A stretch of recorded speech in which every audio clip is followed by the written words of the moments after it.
Hello, today is Monday, January 25th, and this is the 25th chapter of Genesis. It's a very large chapter, and a lot happens. Abraham gets remarried. He gets remarried to Keturah. Looks a little bit like ketchup. Gets remarried to Keturah and has several children with her, creating a problem for who is in the line of succession. Now, it's established by the writing here that there are two sons of Abraham that will receive a blessing from God, and they are Isaac and Ishmael.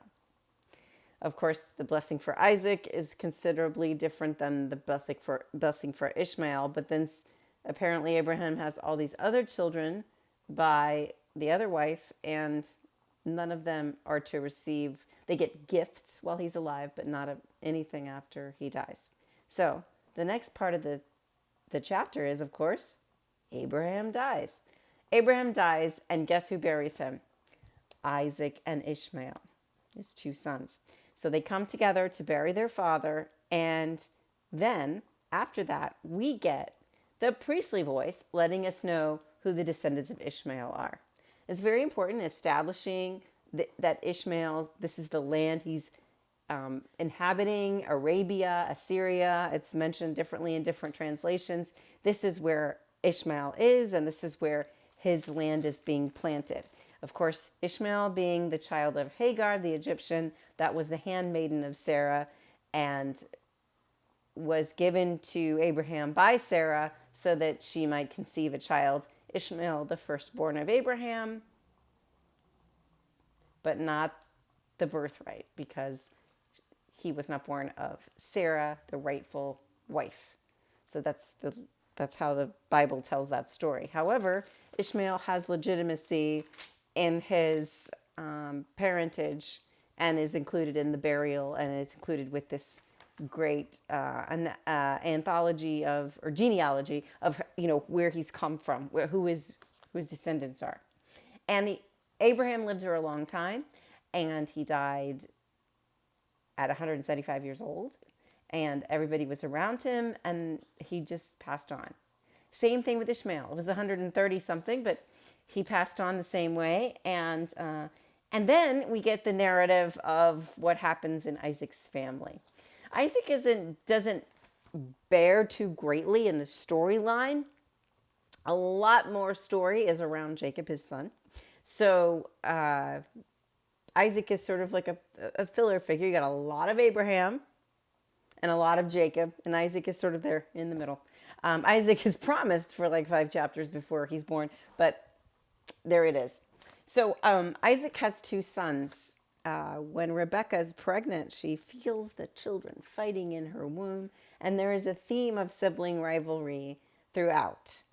And it almost looks like, when you paint the picture of the 2 boys as twins, they are not identical twins.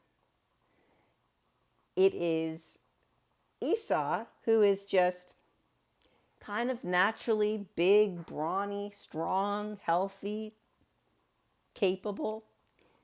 And Jacob, who is always trying to get an edge. Even when they were born, Esau's born first because he's bigger, he's stronger. But Jacob has a hold of his heel, as if in the womb, Jacob was trying to pull his brother back and get out first so that he might be the firstborn. That's very important.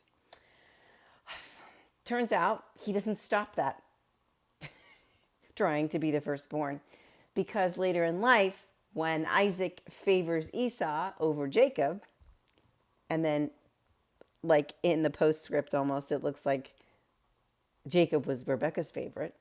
They just mention that. They don't say anything more about it. We'll learn more later. Foreshadowing. Jacob didn't like to go outside and hunt. Esau was very good at it. Jacob stays in the tent. Esau comes in from the hunt, famished. My scripture says famished like 3 times. I'm like, well, you're using that 25-cent word a little too often. Esau's famished, and that's why they call him, that's why he was called Edom, which to us is kind of funny, Edom, but no, it's D-O-M, and I'm sure in Hebrew it means something like a hungry one who satisfies himself or something like that. I think I read that somewhere actually. So, Esau sells his birthright as the firstborn to Jacob for a bowl of stew, lentil stew, and some bread.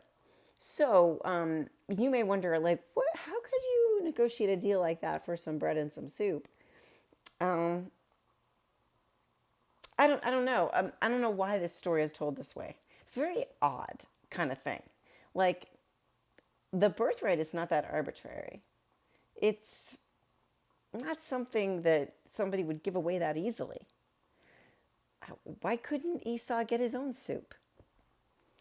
Was he that hungry that he couldn't even, if my brother said that to me, I'm the oldest. I had the firstborn, but no wrestling, 3 years older. And I have way more hair. But if my brother said that to me, I would say, well, I got my own soup. I don't need your soup. I don't need anything from you. I am the firstborn. I am the one who's hunting. I am my father's favorite, our father's favorite. Somehow,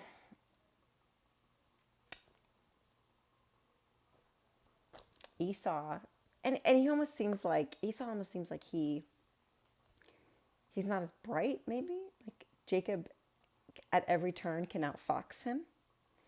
And I think it's less that, it says less about Esau than it does about Jacob.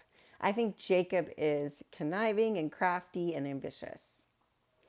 And to some degree, the writers of Genesis, or at least the Yahwist voice, which is the voice that is presenting the story to us, intend for us to understand Jacob as this character that is crafty, and things that are set in motion by, say, something as arbitrary as birth order don't necessarily have to be the last word.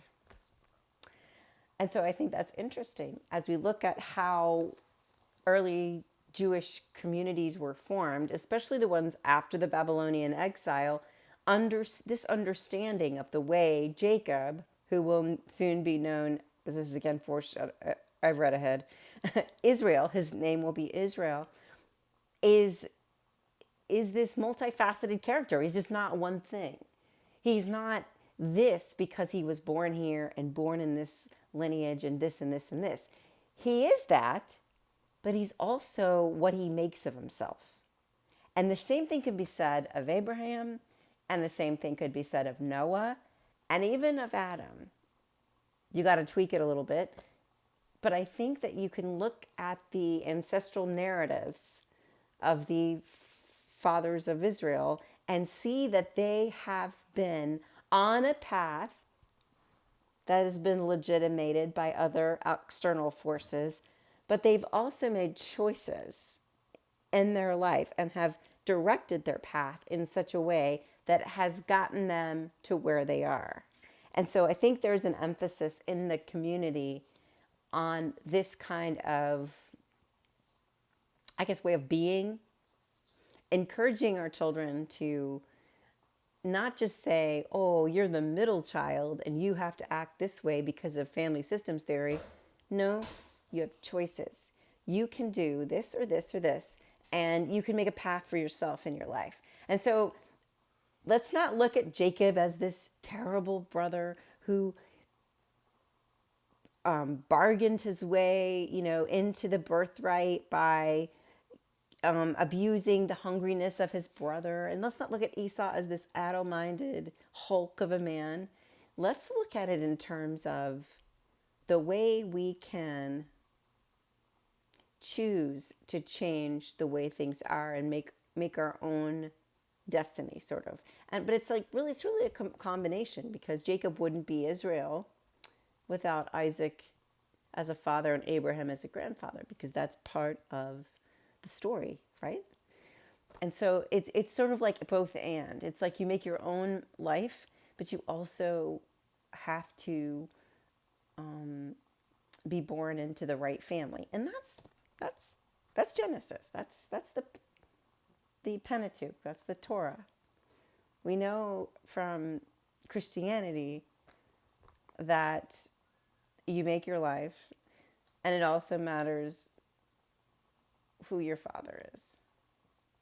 And Jesus told us, our Father art in heaven.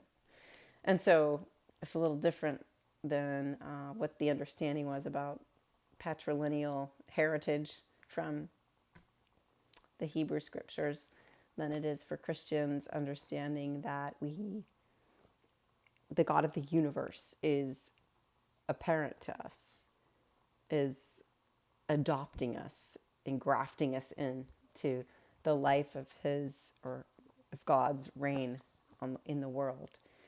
We understand that as our lineage that we tie ourselves back to. And I think that's all I have to say about that. But the thing is, we've got this story started now. And it'll get interesting, this relationship between Isaac's favorite Esau, Rebekah's favorite Jacob, and what happens there. Stay tuned.